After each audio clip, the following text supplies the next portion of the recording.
Happy birthday to you. Happy birthday to you. Happy birthday to you.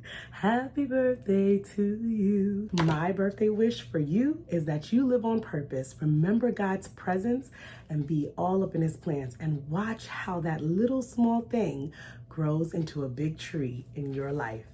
That's my birthday wish. Welcome to Storytime with Sirece. Preview.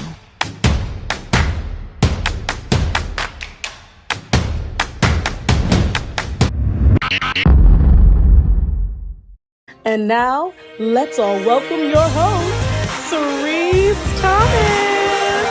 Woo! Come on in, hey guys! Welcome. I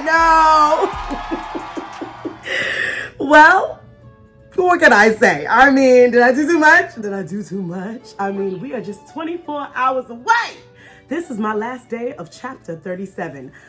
I am walking into chapter 38 tomorrow, and I'm so excited to be doing another story time with you, special birthday edition, okay? It's Saturday, so that's what y'all know. Y'all know what time it is, another story time with Sirece. And of course, I'm here with my crown because I gotta get ready for what's about to go down. I mean, chapter 38 on my life is gonna be filled with blessings on blessings on blessings on blessings on blessings, okay? Open doors, favor, all of it. I mean, I am stepping into a dynamic new chapter, and I am beyond excited. I'm excited to see God's move. Excited to see God's manifestation. But I wanted to leave a very special birthday message for you, okay? As I go into this new year of life, of love, of laughter, of happiness, one of the things that I've noticed in this last chapter 37, it's been an incredible ride, a ride filled with some ups, downs, twists, turns, and I learned three major things that I just want to leave with you before I go into chapter 38. As I go into this new birthday season, number one, I have learned that I need to make sure that I am consistently aware of his presence. Consistently aware of God's presence. Do you understand the depth of that power to be aware? It's like being aware of everything around you. When you have the ability to be aware of the people in your life, the job that you have, the purpose that you serve, that all comes from being aware of God's presence. Knowing that he is always with you can change the course of your life. It can change the course of your day. And I will admit, in this last chapter, there were some times that I just wasn't aware. I mean, I know God is always with me, but I could tell by some of my choices and my mindsets that there were times that I allowed myself to forget that God was with me. Because when you forget and you are not aware of God's presence, that is when those thoughts can come in and they can get really deep and they can sink their teeth in and they can settle. And of course, we all know every action begins with a thought. So you start to act on those things that you allow to creep in. So one of the things that I know I'm going to be very intentional about when I enter chapter 38 is living on purpose. And in order to do that, number one, I have to be very aware of his presence. Knowing that God is always with me, that reminds me that there is nothing that I need to fear. No one that I need to fear. That when things are looking like not going my way, or I'm confused, or I'm very uncertain about the future, God is with me. And because he is, I know he's got it all worked out. Number two, I need to be more cognizant of God's promises. Why? Because when God makes a promise to you, he does not back out. I can't begin to tell you how many people just in small conversation, no, definitely, we definitely going to do that. I will be there. Child, the broken promises from people are all day, every day. It's not on purpose, but we're just human. Some are small promises, some are big promises that we just don't always hold up. But one thing I know is that when God says something about you and what he's gonna do in your life and who he says you are, that word does not return void. And if I can just step into this next chapter of my life from being reminded and constantly cognizant of his promises, then I will not sway. I will not try to create plan B just just because I haven't seen him put together plan A.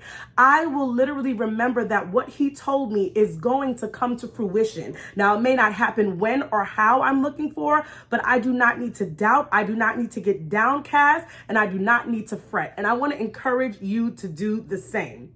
Number 3, the last thing that's going to help me truly live on purpose and in purpose in this next year of life is always remembering God has a plan.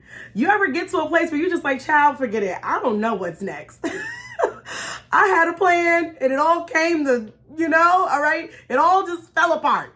And one thing I can say is God has a plan and his plan never falls apart. Now, what I really need to remember is that as we make plans under his guidance, sometimes we make our own plans, but remember, God has the final say. He knows exactly how and when he wants to bring everything to fruition. So in that plan, it also reminds me of how God deals with things. Many times he uses the small things. Many times he uses the things that we feel are so insignificant that we actually need to be pouring into. Sometimes he's giving you something and you look at it like it's so insignificant, but honestly, it's the beginning of everything if you would just treat it right. And I just want to leave you with this little story before I count down officially for my birthday tomorrow. Thank you guys so much for the birthday love. I hope you guys like my crown.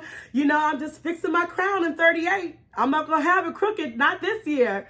All right. So my daughter was a part of this program where they planted a seed in this little biodegradable cup and she brought it home. And child, I have no green thumb. I have no interest in grass or flowers, soil, or anything outside, right? So she brought it home and she told me, she's like, they said you can put this in the ground and it'll grow. I looked at this little biodegradable cup. I was like, child, and I just put it on the dining room table inside. I must have passed that thing for 3 weeks. I'm not even going to hold you up. Finally, when I was doing a little bit more, tidying, I didn't want to throw it away because it was precious. But finally, I was like, let me just put this thing outside. I went outside and I barely dug it in the ground. You could still see the cup. Allegedly, you're supposed to push it all the way down in the soil. I put it in the mulch. The mulch is not even soil. I put it where it got a little bit into the soil. Let me tell you something. I didn't do nothing to it. Because it was outside, it started to get sun. It started to get rain. Within about a week, my daughter runs to the front where we planted it and she goes, Mommy, I'm running like, what happened, baby? What happened? Just like freaking out. She's like, my plant. I looked at that cup and there was a plant this big.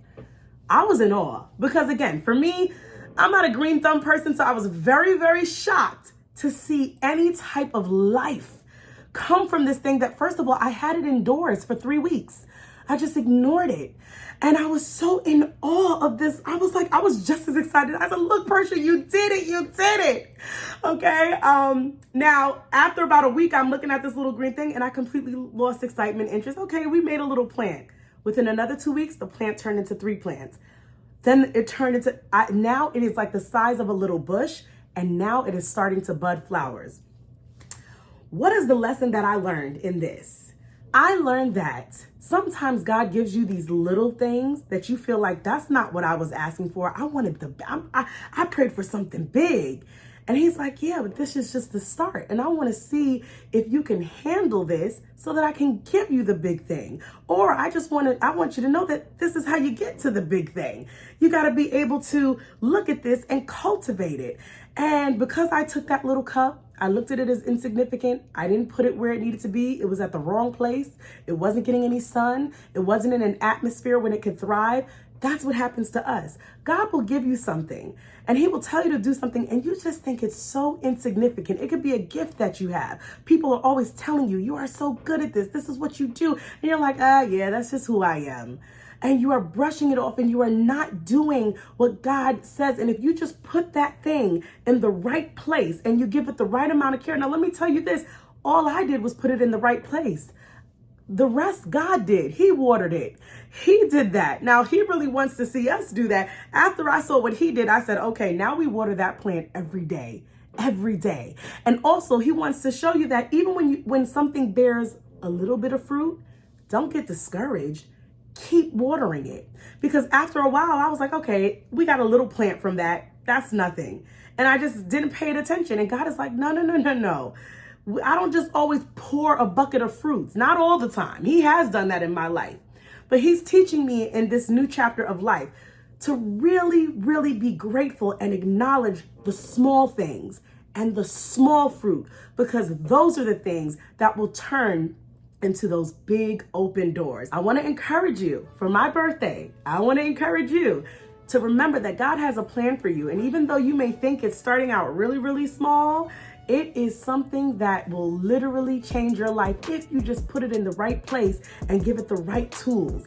And when you see that first fruit fall off, get excited about it. I don't care how small it is. I don't care if people laugh. I don't care if people are like, that's nothing. You look at that fruit and know that it is the beginning of something huge. Don't get discouraged. Don't throw it out the way. Remember, God's plan sometimes comes with a couple of curveballs. So you will notice that things are happening. You'll be like, really? It was from the cup? I didn't think that was anything. And God loves to use the small, the things that the world considers insignificant, the things that are not shiny and popular, and things that are just, and sometimes even as Christians, we look at those things as insignificant. And that's why we have to remember his presence, remember his promise, and be on board with his plan. That is my goal in chapter 38. And I hope you were encouraged by that. I don't know what it is that you got, but do not count it as something small. Do not let that thing sit on the dining room table. Put it in the right place, water it, allow it to get some sun, give it the right tools, give it the right resources. And I'm telling you, when that first fruit falls off, scream about it, praise about it, because that fruit will turn into a tree. And I love my daughter, and that's why he says have childlike faith, because my daughter saw this little plant and she said, it's going to be a tree, mommy. And she looked at the other tree, she said, it's going to be like that. And I'm looking at her like, you really believe that? And God is saying, that's what I need you to believe. That's what I want you to see. When you see that little fruit, I want you to get excited, and I want you to say to people, wow, this is going to be a tree. Don't count it off. Count it as everything. Amen. All right. I just wanted to give a little birthday blessing. I don't know. Like, should I blow out a candle? Should I blow out a candle? Thank you guys for the birthday love, for the birthday wishes. This is Storytime with Sirece. I hope you guys received a good word today. Thank you for the new subscribers. And if you haven't subscribed, please like, share, and subscribe. And for my birthday, hit that notification bell so we can continue to do life together. I've got some amazing new interviews coming up for Storytime with Sirece, and you do not want to miss it. This is chapter 38 coming to you live, Storytime with Sirece. Remember God's presence, remember his promise, and definitely be a part of his plan. I'll see you guys next week on Saturday. Happy birthday!